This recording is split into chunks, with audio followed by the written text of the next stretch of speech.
oportunidade de estar aqui com os irmãos. Queridos, eu quero novamente cumprimentá-los aqui com a graça e a paz do nosso Deus, do nosso Senhor Jesus Cristo. E que alegria é poder nessa manhã juntos despertarmos, nesses momentos tão especiais de comunhão que temos aqui todos os dias e dedicarmos agora esse tempinho também da nossa manhã para ouvir a palavra de Deus. Eu não posso deixar aqui também de saudar os meus queridos amigos, irmãos, as minhas ovelhas, do distrito aqui do Cerrado, na cidade de Sorocaba. É uma alegria também tê-los conosco aqui, meus irmãos. Muito obrigado pelo apoio de vocês, pelas orações de vocês também, pela amizade, pelo carinho. E eu creio mais em Deus porque cada um de vocês também existem, eu os amo e como pastor preciso de vocês também para ser feliz. E assim também eu estendo essas mesmas palavras de carinho a todos os nossos centenas, milhares de amigos que estão conosco aqui na sala 57. É para nós importante também ter aí a sua presença, a sua participação, e desta forma nosso coração se fortalece, Nossa fé também se fortalece para que continuemos a nossa jornada. Queridos, eu quero nesta manhã dividir com vocês uma mensagem que inclusive preguei ontem em uma de minhas igrejas, e eu peço licença aqui aos irmãos do Vanelville, que assistiram a mensagem ontem, e provavelmente muitos estão aqui conosco na sala, então terão que assisti-la novamente. Então, por favor, irmãos, não fiquem bravos comigo, que o pastor vai repetir a mensagem hoje, tá bom?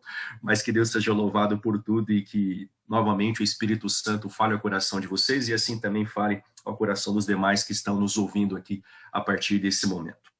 Eu quero hoje falar, queridos, com aqueles que, de alguma forma, têm enfrentado as severas provas na sua vida.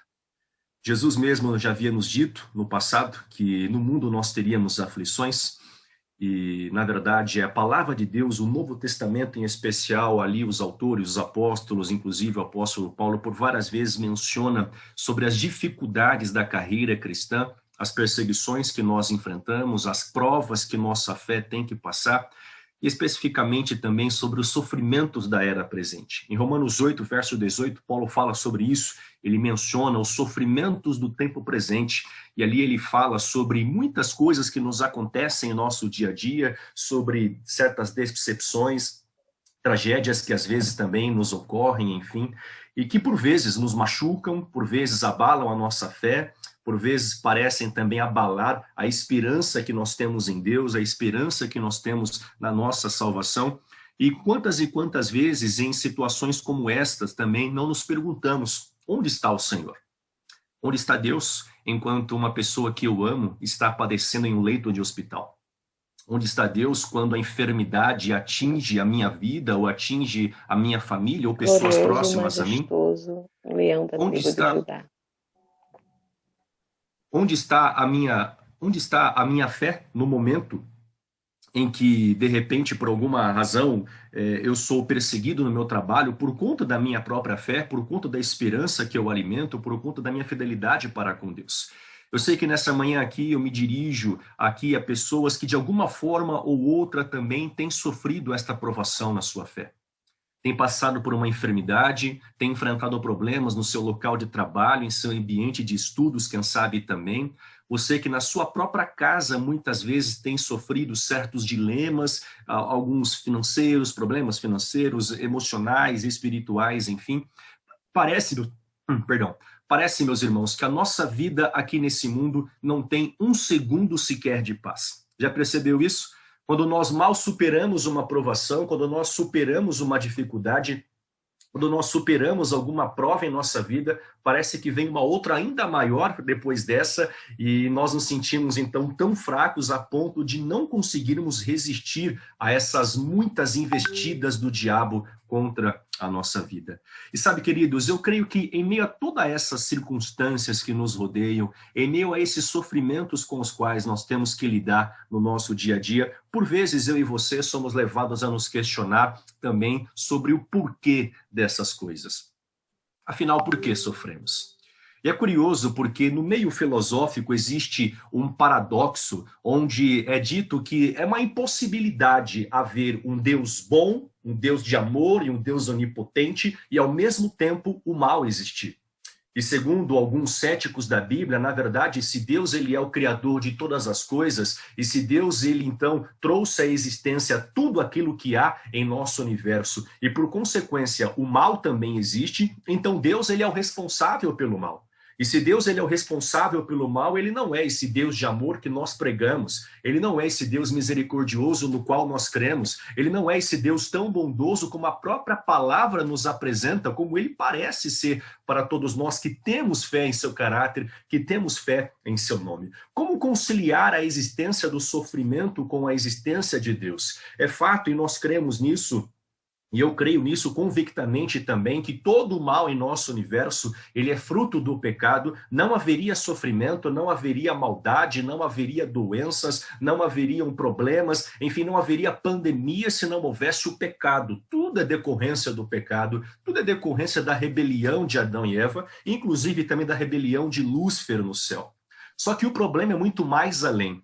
Parece que nós temos uma certa facilidade em aceitar o sofrimento quando ele vem em uma forma de uma correção. Quando eu cometo algum deslize, quando eu pratico algo que é errado, quando eu faço algo que desagrada a Deus e por consequência ocorre algum tipo de tragédia na minha vida, eu então consigo assimilar aquilo como sendo uma forma corretiva de Deus me repreender, de chamar a minha atenção para que eu não faça mais aquilo. Ou seja, nós não temos tanta dificuldade em aceitar esse mal que vem em decorrência do pecado, porque sabemos que nós somos culpados por isso, nós mesmos é que causamos essa situação. Mas o nosso problema não é com esse tipo de sofrimento, mas sim com aquele que parece ser um sofrimento gratuito, aquele que não há nenhuma razão aparente para ter acontecido. Quantas e quantas vezes na sua vida, querido irmão, você foi prejudicado, você foi injustiçado, você sofreu algum tipo de mal, que não havia qualquer propósito naquilo. Como eu disse, uma enfermidade inesperada, uma doença terrível que estava acabando com a sua vida ou acabando com a vida de alguém que você amava. E quantas vezes você então clamou a Deus em seu quarto de guerra, pediu a Deus por uma resposta, pediu a Deus por uma saída, por um milagre, pediu a Deus por um livramento, e parece que Deus simplesmente cruzou os braços para a sua situação, tapou os ouvidos ou então lhe deu as costas e simplesmente não atendeu ao seu pedido. Quantas e quantas vezes nós nos frustramos também em nossa caminhada cristã, ao perceber que certos problemas que nos aconteciam não tinham qualquer propósito de nos fazer o bem. Aliás, esse, na verdade, também é um grande paradoxo, né? Porque, por vezes, parece que a Bíblia nos mostra que o sofrimento, ele contribui para o nosso bem. O próprio Paulo menciona isso em Romanos 8, verso 28, que todas as coisas, e por essas coisas aqui nesse verso, ele se refere lá ao verso 18, quando ele já mencionou os sofrimentos da era presente. E então no verso 28, 10 versos adiante, ele diz que todas essas coisas, todos os sofrimentos da era presente contribuem para o bem daqueles que amam a Deus. Eu não sei você, queridão, mas a minha cabeça não consegue entender muitas vezes, devido à minha limitação humana, como é possível conciliar algo que é ruim com aquilo que é bom. De que forma o sofrimento pode trazer alguma coisa boa para a minha vida? Ou como Deus pode cooperar com os meus sofrimentos para fazer um bem na minha própria vida? Como os sofrimentos cooperam com Deus para a vida daqueles que o amam? E, queridos, sabe que há algum tempo atrás, alguns séculos atrás, um famoso filósofo grego chamado Epicuro, ele racionalizando sobre Deus e também sobre a existência do mal e sobre o sofrimento, ele falou exatamente o seguinte, que se cremos, se existe um Deus que é onipotente e um Deus que também é amoroso ao mesmo tempo, o mal não pode existir. Mas o mal existe. Então algo está errado com Deus. Porque se Deus é bom e ele é onipotente, logo o mal não existiria. Porque veja, se Deus é onipotente, ele pode muito bem erradicar o mal. E se ele é amor, ele não permitiria o mal aos seus filhos. Mas o mal acontece. E ouça uma coisa, às vezes nós corremos o risco de ter uma visão equivocada de que somente os pecadores é que sofrem, só aqueles que fazem coisas erradas é que sofrem. Mas quando você olha para o seu redor, você vê que o quadro não é bem esse. Parece que aqueles que vivem uma vida desregrada, uma vida imoral, parece que aqueles que não amam ao Senhor estão prosperando, estão avançando, estão crescendo, não estão sofrendo, vivem tranquilamente as suas vidas. Quantas e quantas vezes nós observamos por aí afora essa forma de injustiça? Os ímpios prosperam. Aliás, nos próprios salmos da Bíblia, vemos ali os salmistas dizendo: Senhor, como é isso? Os ímpios estão prosperando e os justos estão sendo perseguidos, estão sendo injustiçados. Os ímpios parece que vivem bem, há sorriso em seus lábios, enquanto que o coração do justo sofre, chora, porque ele não suporta tantas investidas, tantos ataques do mal contra a sua vida. Ou seja, a verdade, meus amigos, é que parece que no momento em que você decidiu colocar os pés dentro da igreja e servir a Deus e andar com o Senhor e amar o Senhor, muitas dificuldades se acometeram sobre a sua vida, sobre a sua casa, sobre a sua família. E então você se pergunta: onde está Deus nessa hora? E Epicuro, então, disse o seguinte: olha, se Deus ele é onipotente, mas ele não extermina o mal, então ele não é amor. E se Deus não é amor, então ele não serve para ser Deus. Agora, se Deus é amor, mas ele não pode eliminar o mal, então ele não é onipotente. Então, se ele não é onipotente, ele não é Deus. Em outras palavras, para muitos céticos do campo da filosofia, Deus é uma impossibilidade filosófica, uma impossibilidade lógica, simplesmente porque Deus e o mal não podem coexistir, não podem existir ao mesmo tempo. Como entender essa história? Como entender os sofrimentos como um propósito de Deus para fazer o bem na nossa vida? Eu quero hoje justamente falar sobre isso para você.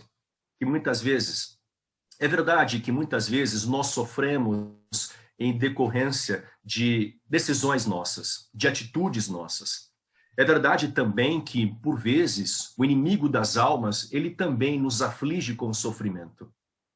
Mas há certas circunstâncias da vida, e eu sei que o que eu vou dizer agora vai chocar muitos de vocês, e isso vai trazer uma certa ira ao nosso coração, mas entenda, e você vai compreender isso até o fim dessa mensagem. Há certos sofrimentos da nossa vida que eles são sim permitidos por Deus. Eles acontecem sim como um propósito de Deus para a nossa vida. E hoje eu quero falar sobre esse tipo de sofrimento. Aquele sofrimento que vem como um propósito de Deus na nossa vida para nos fazer um bem maior.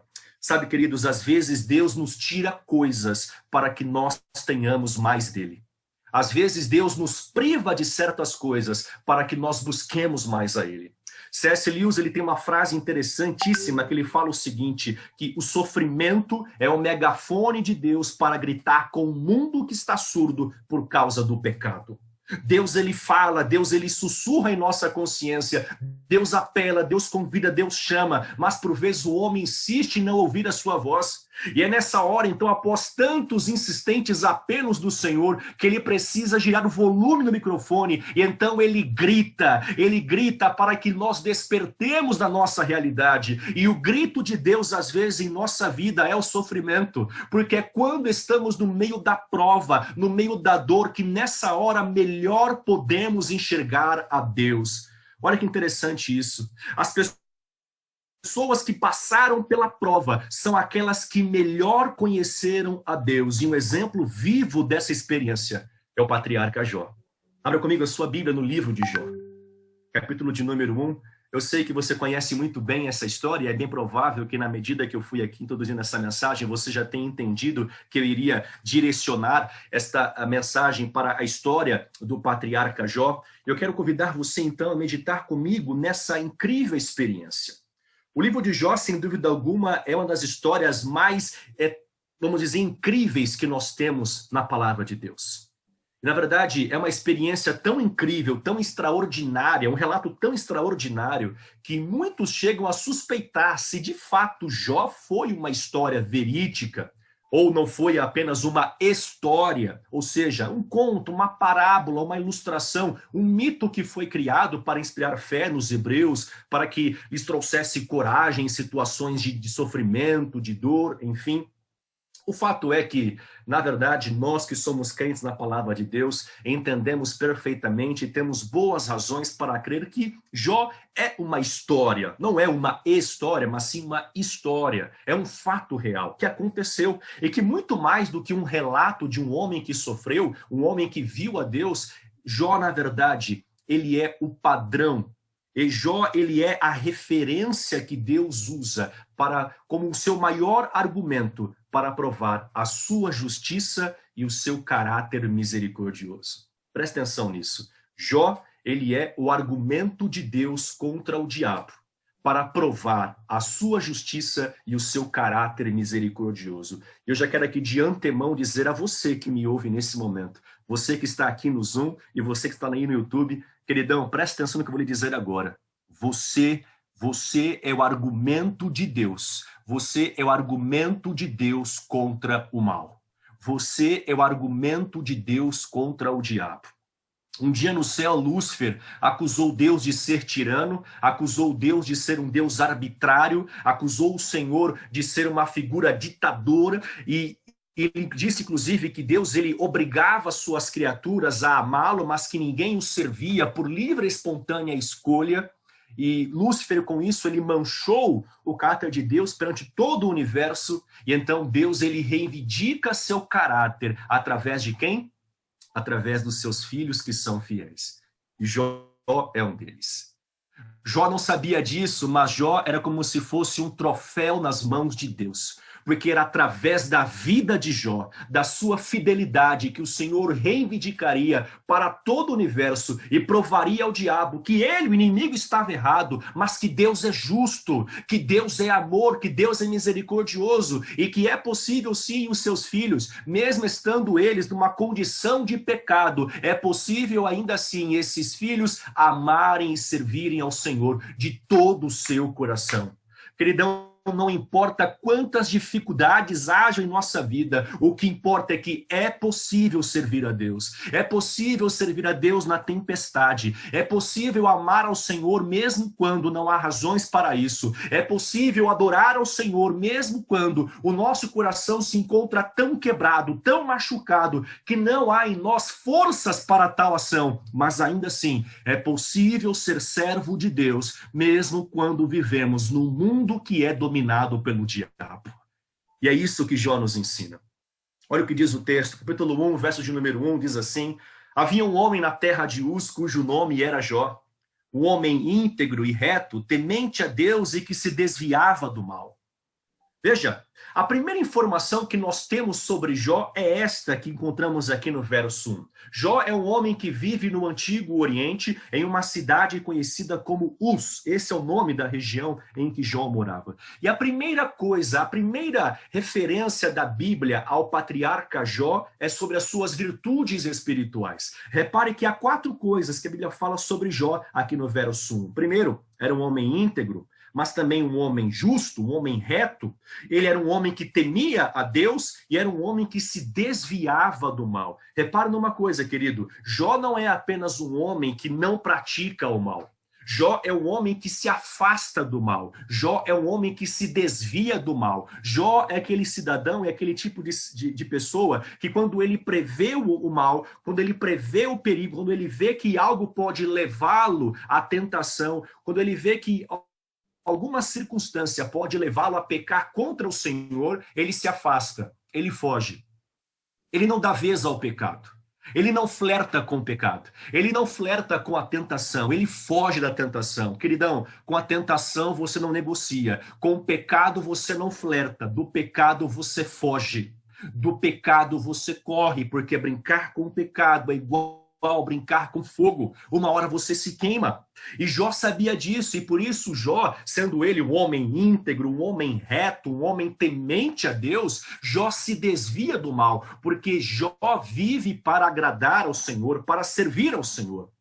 Mas há outras informações que nós temos também sobre a vida do patriarca. Repare, no verso 2 diz assim: tinha ele 7 filhos e 3 filhas, e possuía 7.000 ovelhas, 3.000 camelos, 500 juntas de boi, e 500 jumentos, e tinha muita gente ao seu serviço. Jó era o homem mais rico do Oriente. Olha que coisa interessante. Jó é o homem mais rico de todo o Oriente. E a Bíblia aqui, inclusive, ela cita o patrimônio de Jó. Repare aí essa quantidade, né, de animais que Jó possuía e de servos que estavam ao seu serviço. Imagina que se fosse, quem sabe, nos tempos modernos, Jó fosse um homem dono de muitas terras, de muitas fazendas, ele fosse um grande empresário com muitas empresas e fábricas aí sob o seu comando, sob a sua liderança. Jó é um homem abastado. Veja, Jó é um homem temente a Deus, Jó é um homem abastado tanto financeiramente, como também, eu poderia dizer, socialmente, porque a Bíblia fala que Jó ele tem 10 filhos, sendo 7 rapazes e 3 moças. A família de Jó é uma família abençoada.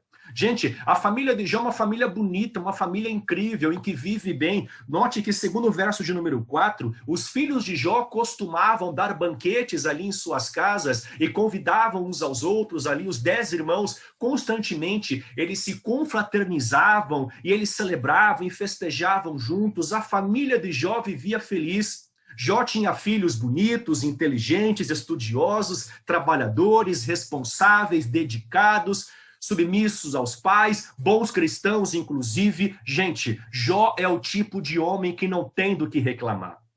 Uma família abençoada, uma profissão abençoada, a sua vida financeira é abençoada, a sua vida emocional, a sua vida física ela é abençoada, a sua vida espiritual é abençoada. Sabe, eu costumo dizer que Jó ele não tinha, parece não ter preocupação.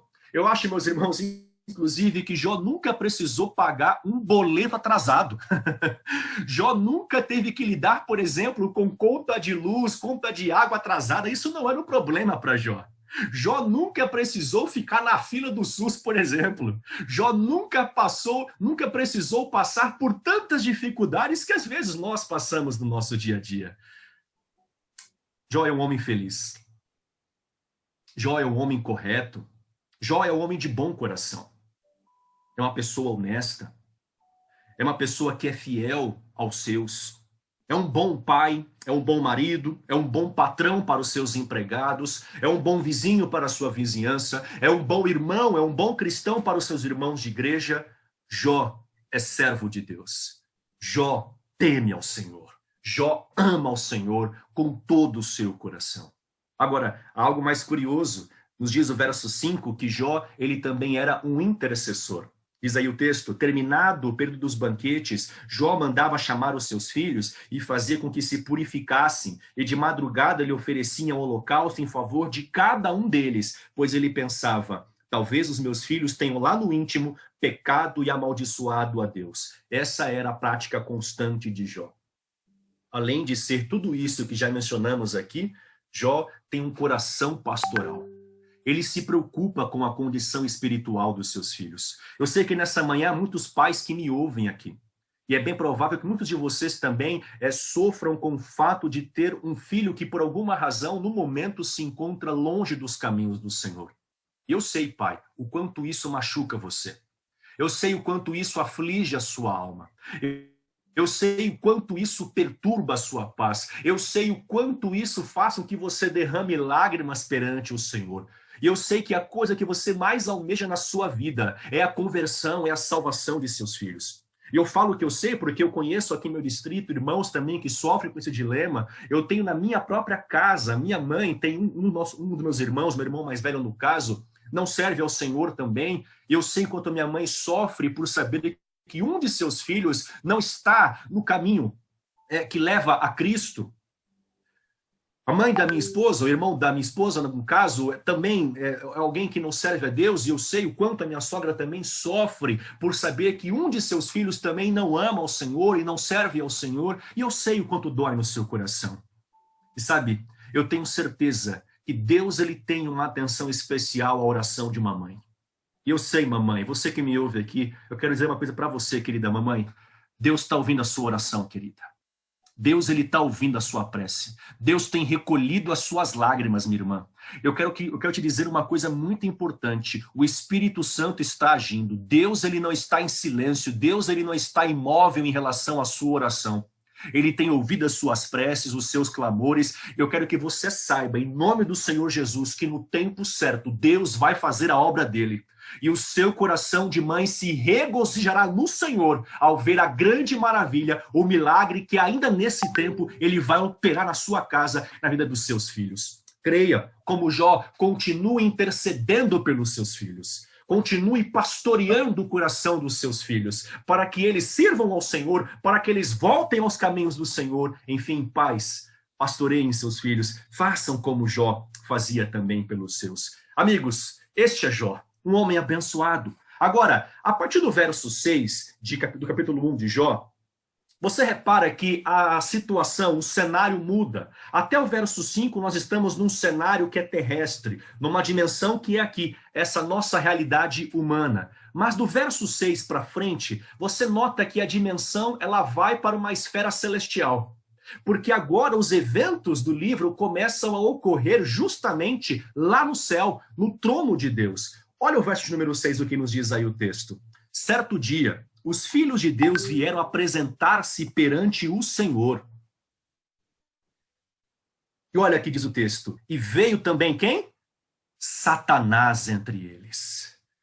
Os filhos de Deus vieram apresentar-se perante o Senhor. E veio também Satanás entre eles. E o Senhor disse a Satanás, de onde vens? E ele respondeu ao Senhor, de perambular pela terra e andar por ela, de rodear pela terra e passear por ela. E então agora, Deus ele responde no verso 8, dizendo, observaste o meu servo Jó? Viste o meu servo Jó? Você reparou em meu servo Jó? Porque não há ninguém na terra como ele, irrepreensível, íntegro, homem que teme a Deus e que evita o mal. Queridos, algumas coisas são curiosas aqui nesse relato. Primeiramente, repare que no momento em que Satanás ele comparece perante o Senhor, como nos diz aqui o verso de número 6, esta reunião que havia no céu não era, na verdade, adequada para ele, para o inimigo de Deus. Note, o verso 6 nos diz que os filhos de Deus, eles foram chamados para comparecer perante o Senhor. Imagina que é uma espécie de uma prestação de contas. Os filhos de Deus, aqueles que representam todo o universo, eles vão perante o Senhor, o Rei do Universo, para trazer-lhe um relatório sobre tudo o que se passa por essa grande dimensão universal. E, curiosamente, entre os filhos de Deus, diz o autor de Jó, que veio também Satanás entre eles. Quer dizer, o que o autor quer nos indicar aqui, através dessas palavras, é que o diabo não era bem-vindo naquele local. Lembrando que, nessa circunstância, certamente, ele já havia sido expulso do céu, então ali não era mais o seu lugar, ali não havia mais espaço para ele, obviamente. E então a Bíblia nos fala, queridos, que Satanás também vem com os filhos de Deus comparecer perante o Senhor. Note, como eu disse, esses filhos de Deus que vão ao Senhor são representantes do universo, então é de se esperar que exista alguém também que represente a terra perante o Senhor. E a quem Deus ele confiou a representação da terra? A Adão, o homem. O homem era o representante da terra perante o rei do universo. Deus confiou o domínio desse planeta ao ser humano. Mas desde o pecado, o homem perdeu o domínio. O diabo roubou de suas mãos esse domínio que Deus havia concedido ao ser humano. E então, quando Deus pergunta ao diabo, de onde vens? Repare que a sua resposta é de rodear pela terra e passear por ela. O que ele quer dizer com isso? A expressão que ele usa aí no verso de número 7, passear pela terra, rodear e passear pela terra, seria mais ou menos a expressão que indica um rei passeando pelo seu reinado, observando ali o seu território, como se ele estivesse inspecionando tudo o que se passa dentro do seu domínio, porque ele é o soberano sobre aquilo. Você entendeu? Então, quando a Bíblia fala que o diabo, ele disse para Deus que ele veio da terra, de passear por ela e rodear por ela, o que, na verdade, o inimigo quer dizer é o seguinte: Deus, eu vim da minha terra. Eu vim da terra em que eu mando. A terra que era sua, que o Senhor havia criado, mas que eu tomei. Ela pertence a mim agora. Eu vim do meu planeta, eu vim do meu reinado, a terra é minha. E sabe que o livro de Jó, ele é repleto de sarcasmo. Talvez você não consiga identificar isso na leitura aqui da tradução em português, mas quando você analisa ali acuradamente a versão original do texto hebraico do livro de Jó, você vê que Jó está repleto de ironias e sarcasmo. E o que é mais curioso é que Deus é quem é sarcástico aqui nessa história. Primeiro, repare que no verso 7, o Senhor, ele pergunta a Satanás assim, de onde vens? Gente, Deus é onisciente. Ele sabia de onde aquele ser estranho havia aparecido. Mas é justamente por isso a pergunta. Sabe quando você diz a alguém assim, ei, quem é você? Eu te conheço por acaso? Né? De onde você veio? Quando você é irônico com alguém, quando Deus pergunta ao diabo, de onde vens? Ele está sendo irônico. Quem é você? De onde você veio? Porque, pelo que eu me lembro, você não foi convidado a comparecer aqui à minha presença. Então, por que você está aqui? Se você não é um dos meus filhos, se você é um rebelde, de onde você veio? E o diabo, então, ele afronta, e ele responde, eu vim da onde? Da minha terra. Deus, eu vim da terra, minha terra, não sua, onde eu mando, onde eu sou rei e não o Senhor. E aí Deus, mais uma vez, com toda a ironia, ele pergunta bem assim no verso 8, por um acaso, lá na Terra, lá no seu planeta, aonde você diz que manda, por um acaso você observou o meu servo Jó? Amigos, repare que Deus chama Jó de meu servo. Deus não chama apenas Jó de Jó. Você viu Jó na terra? Não. Ele diz, observaste o meu servo Jó? Viste o meu servo Jó? O que Deus está dizendo, queridos, é que no mundo do diabo, onde ele afirmava ser o rei, onde ele dizia que todos que estavam ali pertenciam a ele, no reino que pertencia a ele, no reino que ele achava que era dele, que ele havia tomado de Deus, Deus então lembra ao inimigo que ele ainda é o rei, ele ainda é o rei desse mundo, ele ainda é o rei do universo.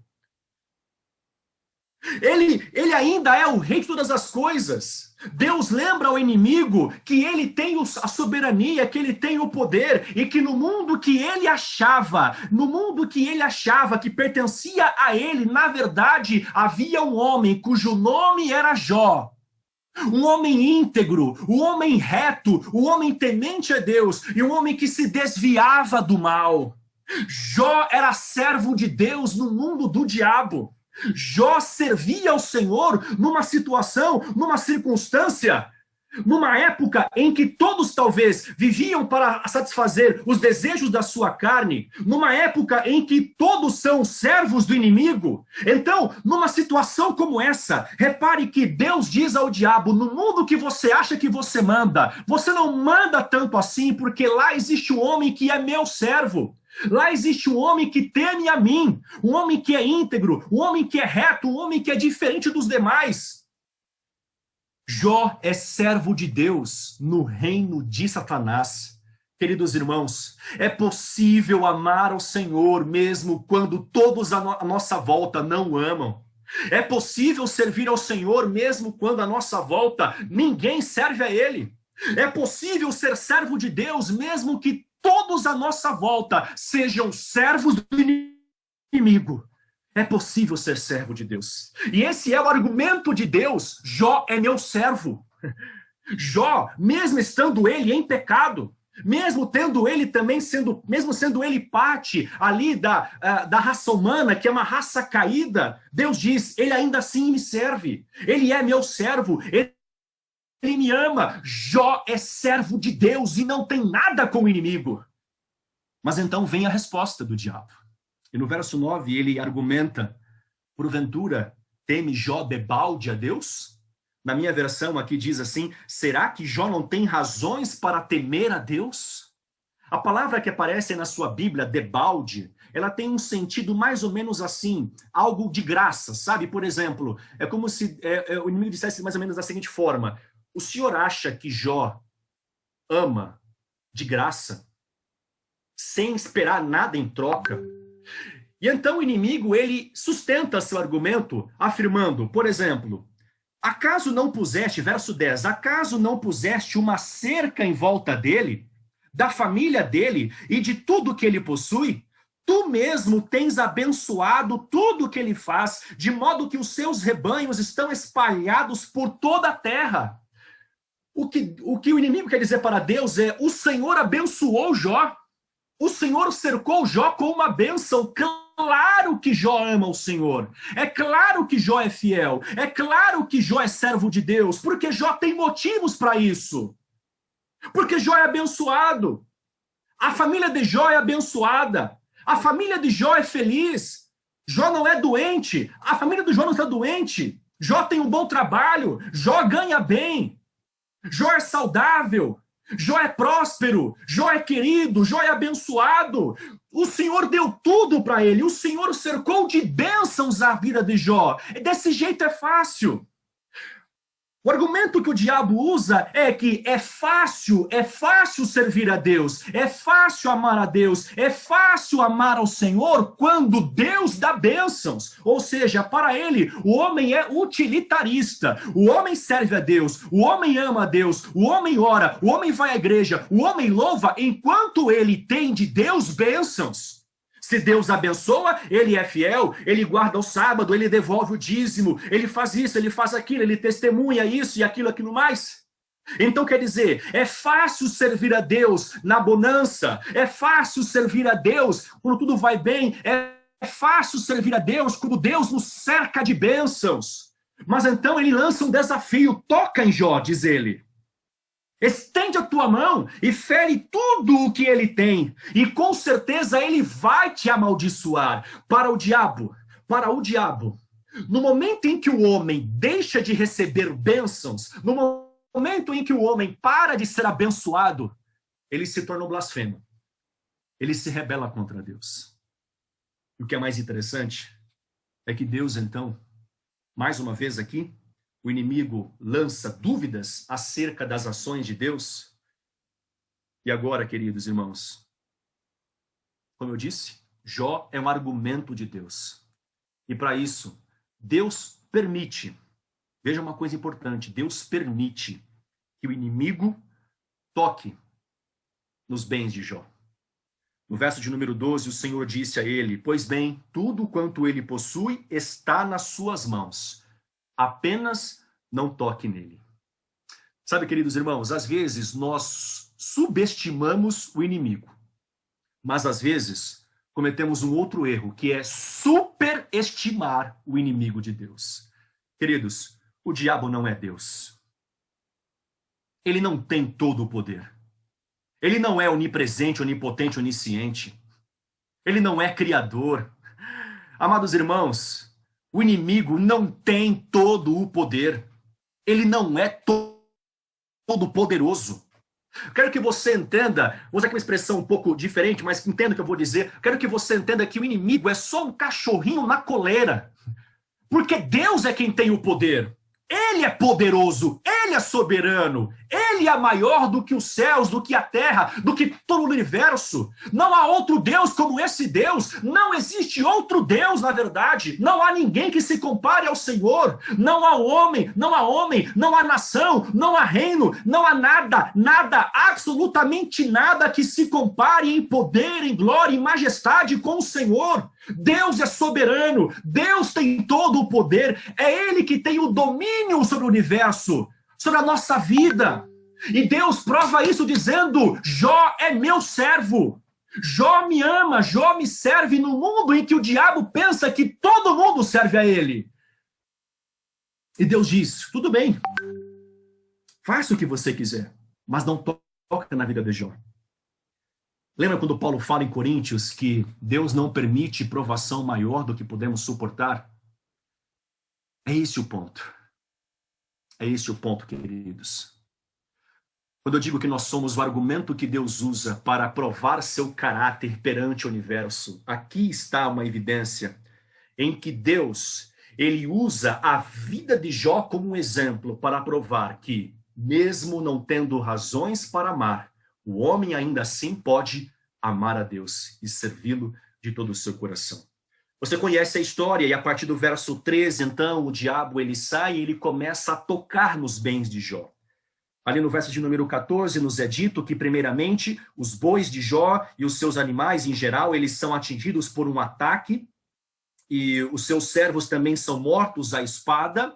Na sequência, no verso de número 16, é nos dito também que uma outra parte dos animais de Jó também são atingidos por uma tragédia, por uma invasão ali, e uma grande catástrofe que se abate sobre o curral das ovelhas ali, fogo que cai do céu e queima tudo, né, ali nos campos de Jó. E mais adiante também fala sobre bandos que atacam outra parte dos animais. E no verso 18 vem talvez o golpe mortal. Veja uma coisa, Jó, em menos de 24 horas, ele vai da extrema riqueza para a extrema miséria. Porque Jó perdeu tudo, não lhe restou nada. Não lhe restou absolutamente nada. Tudo que Jó possuía em termos de bens, de riquezas, tudo isso ele perdeu. Em um único dia, em menos de 24 horas. E, queridos, agora a palavra de Deus nos mostra, no verso 18, que o golpe mortal vem. Estavam os filhos de Jó reunidos, banqueteando como faziam sempre, quando veio, diz o texto bíblico, um forte vendaval que fez desabar aquela casa em que eles estavam e todos eles morreram. Todos os filhos de Jó morreram. A parte mais difícil para mim como pastor no meu ministério é quando às vezes eu recebo alguma ligação, e eu creio que os pastores que estão aqui conosco na sala talvez concordem comigo, quando eu recebo alguma ligação de algum irmão da igreja, algum conhecido, noticiando o falecimento de alguém e solicitando a minha presença na cerimônia fúnebre.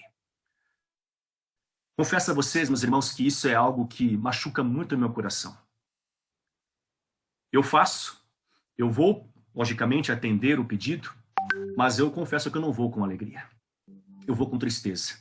Às vezes eu vou querendo não ir. E não é por causa da obrigação, não é isso, mas é porque a circunstância em si é terrível. Mas, para mim, a pior coisa que eu já passei foi quando eu precisei fazer o sepultamento de uma criança de 2 anos de idade. Irmãos, aquilo acabou com o meu dia. Aquilo acabou com a minha semana. Naquela mesma semana eu tive alguns batismos no meu distrito, eu estava empolgado, feliz. Mas depois daquela notícia, daquela cerimônia fúnebre, eu confesso a vocês que meu dia acabou, minha semana acabou. Eu tinha batismos no próximo final de semana e eu não tinha ânimo, alegria para fazer o batismo. Uma coisa terrível, irmãos. Perder um filho, eu acho que é uma tragédia que nenhum pai está preparado para passar. Que mundo injusto é esse em que pais sepultam seus filhos? Que mundo injusto é esse em que crianças morrem? Que mundo cruel é esse em que inocentes sofrem, não é mesmo? E eu sei que eu estou falando aqui a pessoas inocentes e que às vezes não compreende a razão da sua dor, não compreende a razão do seu sofrimento, e não entende por que o Senhor permitiu certas coisas. Talvez hoje eu esteja aqui falando para pais que perderam seus filhos, e eu não consigo nem imaginar como é essa dor. Por mais que eu presencie uma situação como essa, só quem passa por isso para saber o que é uma perda como essa. Eu tenho um filho de 1 ano e 3 meses, meus irmãos, e qualquer resfriadinho dele eu me apavoro. Eu fico imaginando, então, um pai vendo um filho num leito de hospital, tentando fazer alguma coisa, mas não podendo fazer nada. Que dor, meu Deus, que dor. E sepultar um filho. Há poucas semanas, uma irmã do meu distrito, ela perdeu um irmão, e uma semana depois perdeu um outro irmão, e ela me disse no telefone, chorando, pastor, a minha maior tristeza é a minha mãezinha. Ela é uma idosa e, pastor, ela mal se recuperou, ela mal está se recuperando da perda de um filho e agora ela está tendo que sepultar um outro filho. Ah, queridos, que mundo cruel e que mundo perverso. Mas me chama a atenção a reação de Jó diante da extrema dor que ele passou. O verso de número 20 nos diz que, ao ouvir isso, Jó levantou-se. rasgou o manto, rapou a cabeça, prostrou-se com o rosto em terra e em adoração ele disse: Nu saí do ventre da minha mãe e nu partirei. O Senhor deu, o Senhor levou. E aqui estão as palavras mais lindas desse texto. Bendito, bendito seja o nome do Senhor. Ei, queridão, é fácil dizer bendito seja o Senhor na prosperidade. É fácil dizer bendito seja o Senhor na bonança. É fácil dizer bendito seja o Senhor na promoção do seu trabalho. É fácil dizer bendito seja o Senhor. É fácil dizer bendito seja o Senhor quando as coisas estão indo bem na nossa vida. É muito fácil dizer bendito seja o Senhor quando tudo vai bem, quando estamos com saúde, quando estamos felizes, quando conquistamos coisas da vida, quando a família está bem, quando os filhos estão crescendo e com saúde. É muito fácil, meus irmãos, dizer bendito seja o Senhor quando você está sendo muito abençoado por Deus. Mas a coisa mais difícil, e é aqui que se revela o caráter daquele que realmente é fiel a Deus, como Jó também era, a coisa mais difícil é dizer bendito seja o Senhor na tempestade, bendito seja o Senhor na provação, bendito seja o Senhor na doença, bendito seja o Senhor na morte, bendito seja o Senhor mesmo quando não há razões para dizer isso. É a coisa mais triste, é a coisa mais difícil. Eu sei que não é fácil, mas aqui Jó mostra que Deus tinha razão. É possível servir ao Senhor mesmo quando temos tantas perdas que não somos capazes de amá-lo, mas ainda assim, bendito seja o nome do Senhor. Bendito seja o Senhor. Em tudo isso, diz a Bíblia, Jó não pecou. Em tudo isso, Jó não pecou contra o Senhor e nem culpou Deus de coisa alguma. Sabe, no capítulo 2 nos é dito, aqui adiantando o texto, nos é dito que mais uma vez o inimigo investiu contra Jó e dessa vez ele o atingiu de uma enfermidade com feridas em todo o seu corpo que iam da cabeça aos pés. O verso de número 8 do capítulo 2 nos diz que Jó, ele se coçava com cacos de telha. Ei, queridão, sabe o que é alguém passar 24 horas e por semanas e por meses se coçando com cacos de telha para amenizar a sua dor? Olha o extremo da miséria em que esse homem se encontrava. Olha o extremo da dor, do sofrimento em que esse homem estava. No meio da sua dor, no auge do seu sofrimento. A sua mulher olha para ele e diz: Jó, amaldiçoa esse teu Deus e morre. Os amigos de Jó comparecem e dizem a ele: Jó, você está assim porque você está em pecado. Porque só sofre quem vive em pecado. E Jó, ele argumenta: vocês falam como loucos. Aceitamos o bem que vem de Deus, não aceitaremos o mal também? E Jó continua louvando a Deus. Os amigos o acusam, a esposa o acusa, o mundo se volta contra Jó. Sabe aquela hora que você mais precisa de uma palavra amiga, de um consolo, de um incentivo, de um apoio, e vem alguém e coloca a última pá de terra para sepultar você de vez? Você está mal, você está quebrado, você está arrebentado.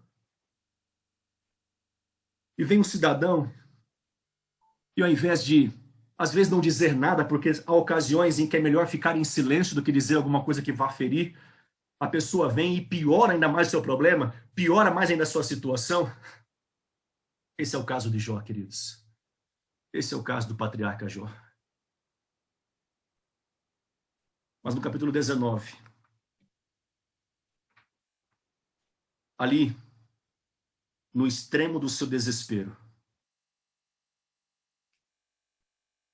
acusado de todos os lados, Jó, no verso de número 25, ele responde com as palavras que eu quero que você grave no seu coração e diga sempre para você, quando estiver passando por duras provas na vida. Olha o que diz o verso 25. Eu sei que o meu Redentor vive, e que no fim se levantará sobre a terra. E depois que o meu corpo estiver destruído e sem carne, eu verei a Deus. Eu verei com os meus próprios olhos, eu mesmo e não outro, e como anseia no peito o meu coração.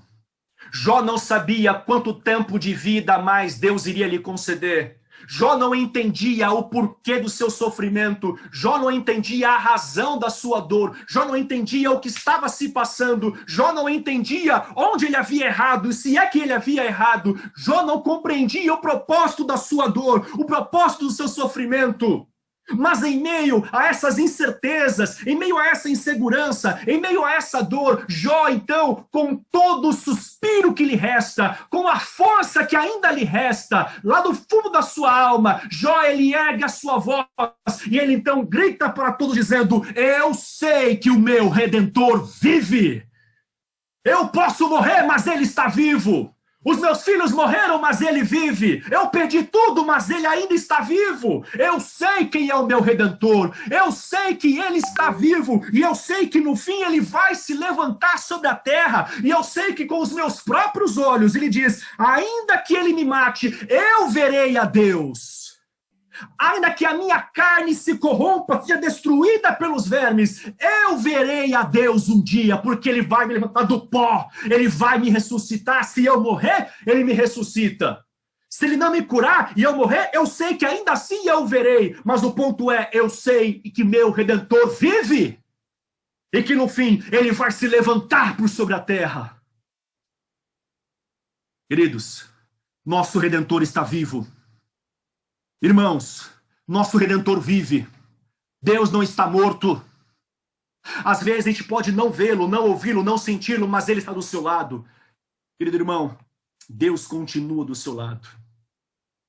Você que está aí, chorando nesse momento, talvez ninguém esteja vendo a sua lágrima, mas Deus está vendo, querido.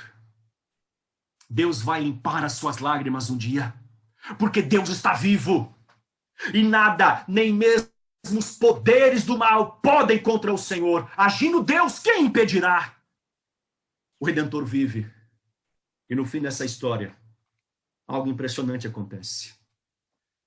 E você pode pensar que o impressionante é Jó, ele ter de volta tudo aquilo que ele perdeu. Como de fato aconteceu. A Bíblia diz que o Senhor, então, lembrou-se de Jó, e o Senhor restaurou a sua sorte, ele devolveu em dobro aquilo que ele havia perdido. Mas não é essa a maior bênção que Jó encontrou. Sabe qual foi a maior dádiva que Jó recebeu no fim de toda a sua experiência? No capítulo 42, no verso 5, Jó ele diz assim: meus ouvidos já tinham ouvido a teu respeito, mas agora os meus olhos te viram. Algumas versões dizem: eu te conhecia de ouvir falar, mas agora os meus olhos te veem. Jó conhecia Deus, mas depois da sua experiência, Jó percebe que, na verdade, o que ele passou, o que ele teve, foi apenas um conhecimento de ouvir falar. Eu conhecia de ouvir falar, mas agora, ele diz, agora eu conheço porque meus olhos viram o Senhor. Às vezes, querido irmão, é no sofrimento que nós vemos a Deus. Conhecemos de ouvir falar, conhecemos do que o pastor prega, do que os irmãos pregam, do que outros pregam. Mas é quando somos provados que muitas vezes melhor conhecemos a Deus. Porque ali, como aqueles jovens da fornalha que viram aquele quarto homem com eles dentro do fogo, é na provação que nós somos lembrados que ainda que passemos pelo vale da sombra e da morte, o Senhor está conosco. Os meus olhos te veem, Senhor. Os meus olhos te veem. Meu amigo, meu irmão, meu desejo nessa manhã é que você veja o Senhor. Eu sei que é difícil pensar num propósito para a dor. Eu sei que nos choca pensar num propósito do sofrimento.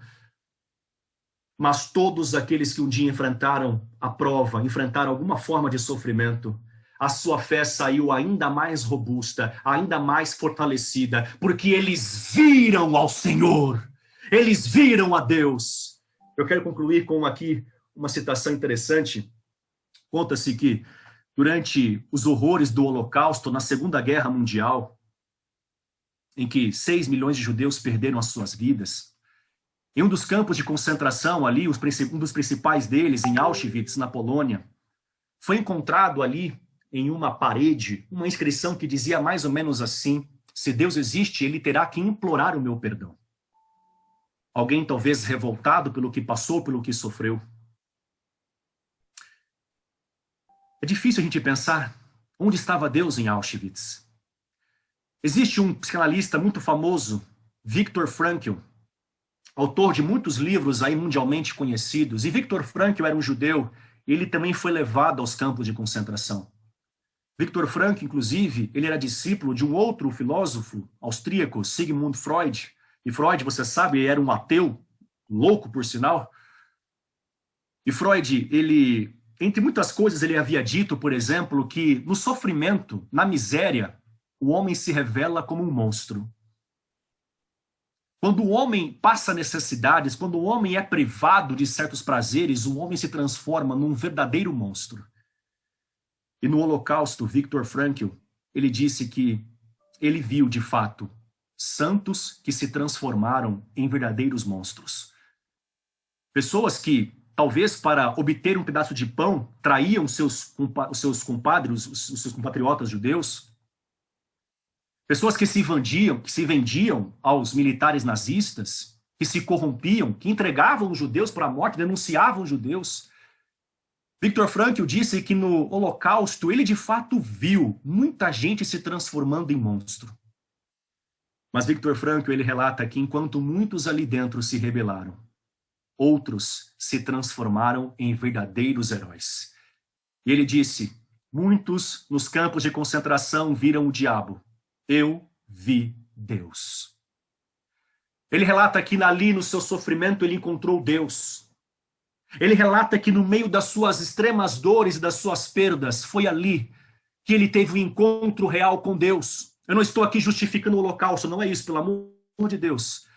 Mas estou aqui citando a experiência de um homem que disse que no meio da miséria, enquanto muitos se rebelaram, ele, porém, ele encontrou Deus. Sabe, irmãos, o sofrimento revela duas pessoas. O sofrimento revela os monstros. Mas o sofrimento também revela quem são os santos de Deus. O sofrimento revela quem são aqueles que de fato estão firmados no Senhor. E Viktor Frankl disse: é possível sim encontrar Deus mesmo no extremo fogo da provação. Conta-se que um navio estava em alto mar. De repente, um forte temporal se acometeu sobre aquela embarcação. E naquele cenário, o capitão emitiu um alerta aos passageiros, aos tripulantes, que o navio possivelmente pudesse naufragar. Então, eles se preparassem, colocassem seus coletes salva-vidas, porque talvez seria preciso saltar daquela embarcação. Rapidamente, então, os tripulantes começam agora em alerta a se ajustarem ali, colocam o colete salva-vidas, se organizam para prepararem os botes para sair daquele barco. E, de repente, próximo à cabine de comando, um marinheiro está passando ali, avisando os quartos, e ele observa que existe um quarto ali, isolado, próximo à cabine, uma porta aberta. Ele entra para ver se havia alguém dentro, e ele se surpreende quando ele entra e ele encontra uma garotinha sentada, brincando com a sua boneca. E quando ele encontra aquela criança, ele olha para ela e diz: filha, vem comigo. Você não pode ficar aqui sozinha. Onde estão os seus pais? Me diga onde eles estão, que eu levo você até eles. Venha comigo, porque esse navio vai afundar. E a garotinha, curiosamente, ignorou o apelo daquele rapaz.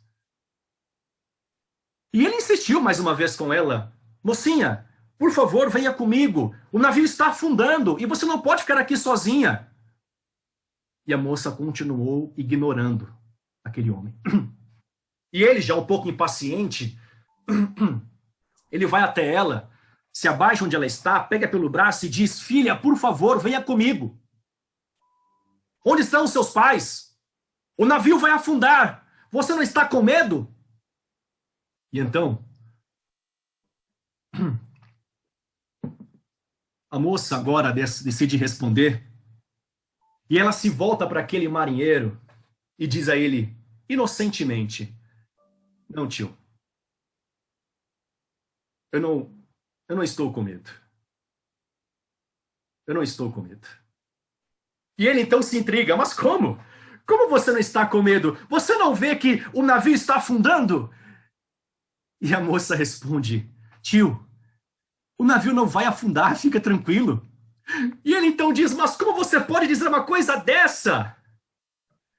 E a moça, talvez ela já irritada com o rapaz, ela sai do quarto, ela vai até o corredor central e ela aponta para a cabine de comando e ela fala bem assim, tio, você sabe quem é o homem que está ali dentro?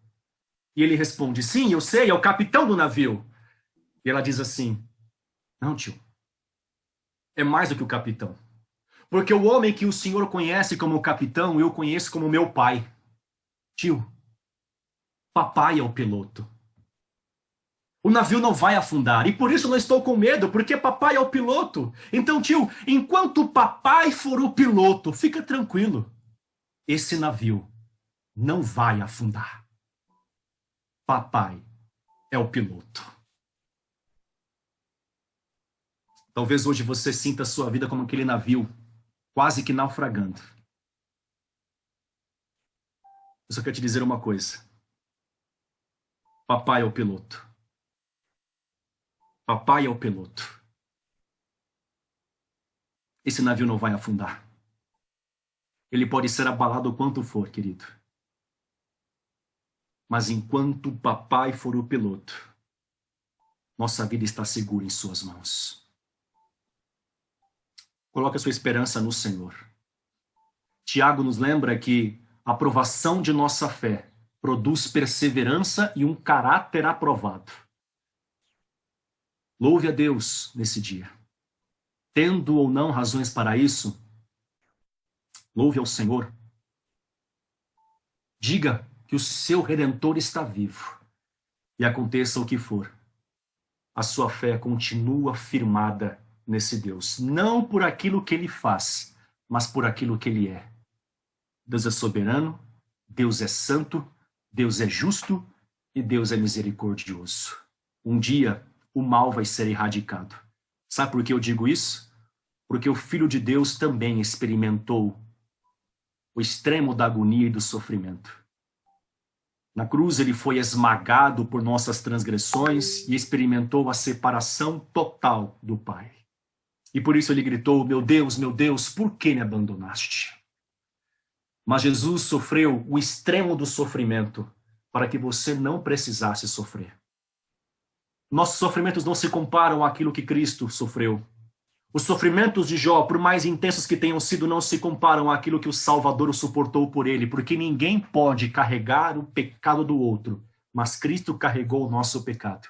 E por isso, o peso da sua agonia foi maior do que tudo que já se passou por sobre a terra. Mas o Filho de Deus, ele morreu e ele ressuscitou e ele está vivo.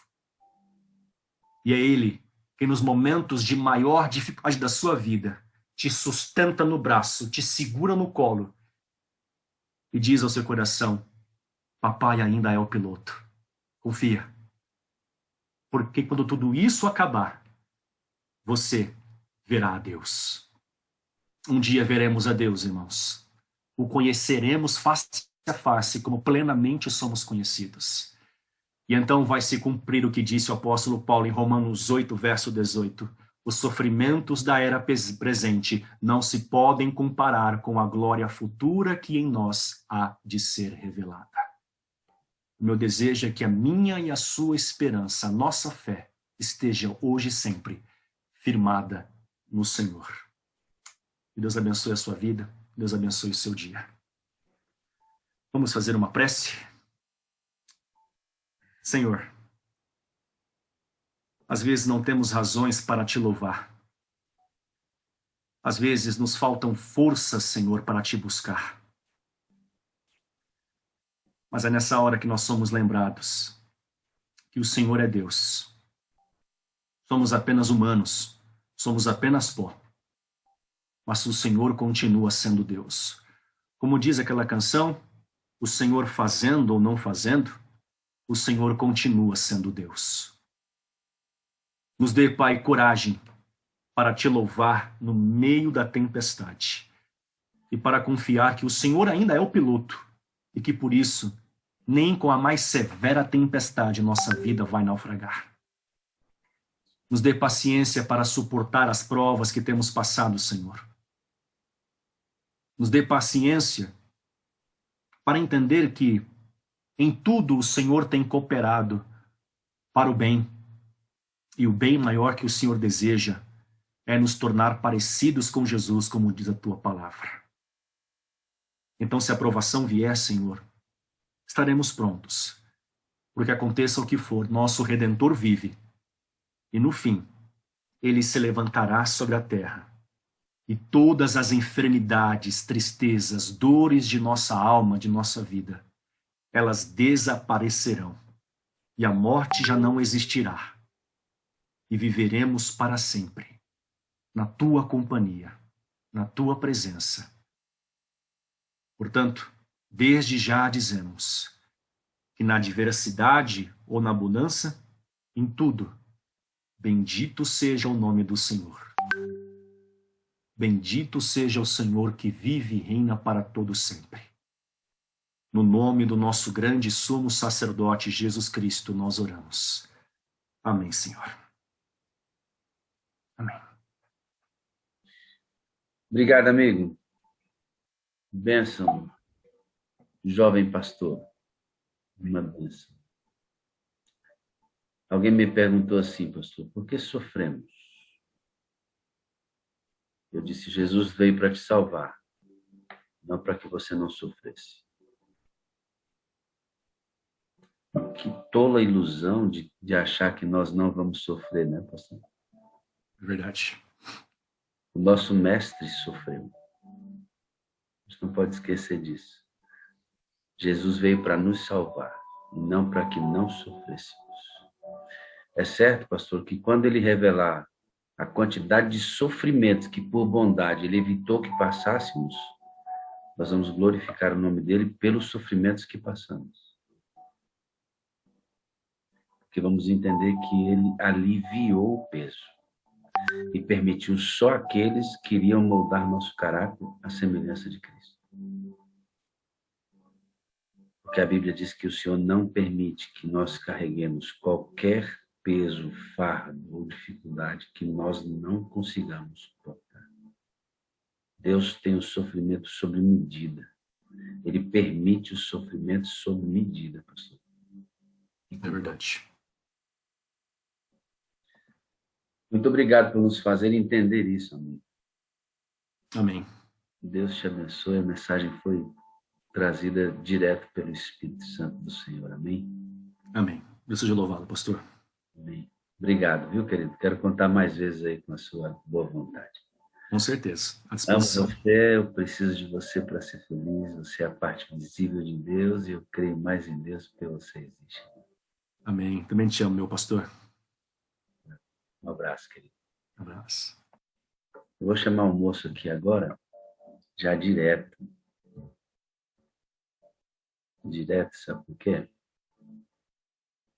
Vou fazer uma pergunta para ele.